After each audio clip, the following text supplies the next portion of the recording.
So I won't prolong this or drag it out because a lot of this was covered by the speakers that we had in the last 2 days.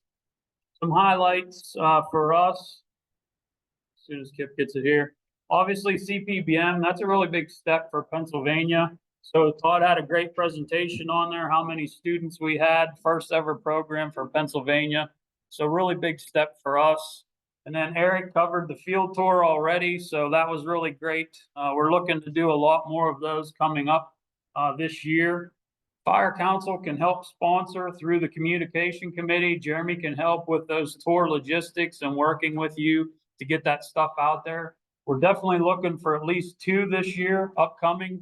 So if you guys have opportunities or would like to host that, hit Jeremy up or one of us from the Fire Council and we can help that. We can advertise it on all of our social media platforms, but these can even be very low key.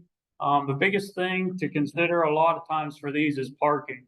If you have a lot of interest and a lot of people showing up, parking is going to really be your logistical issue. Upcoming, so this first one, March 9th, we're in the process of setting this up, but this will be at Penn State. Jesse Fry has been able to secure us a room on March 9th. We haven't advertised this, but we'll work on it next week. But this is going to be a burn plan writing workshop to help all these first initial CPBM students that went through the process of the class.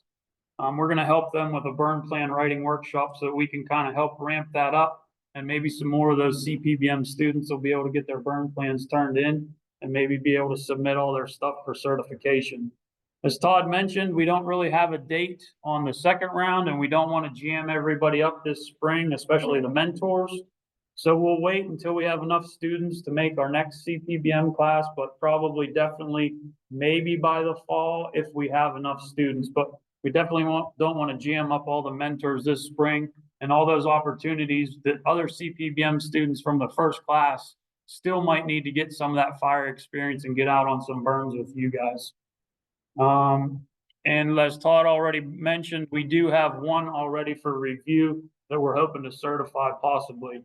A few upcoming workshops that you could possibly look for, communication committee, and Stephen and David is actually in the process of talking about this and identifying some future workshops. Maybe a PA fuels and identification workshop, a behave workshop for those that maybe need to dive a little bit deeper or never have dove into behave, and a virtual plan writing. Like I said, we are having that CPBM one, but maybe we can offer, or the council can offer a virtual one if that will help some people out. And then the 2 field tours, if you do have one of those, please hit us up and we'll share that. This is kind of for communication committee, and definitely Brant has been helping Jeremy and Stephen a lot with this. Send everybody over to our website. We do have our own YouTube channel, so all the recordings and presentations from this conference, once we're able to get those uploaded, they will be on the YouTube channel. You can refer back to those if you want to get to those presentations. If you want to become one of the members of one of the subcommittees, we're all busy. We could all use lots of help.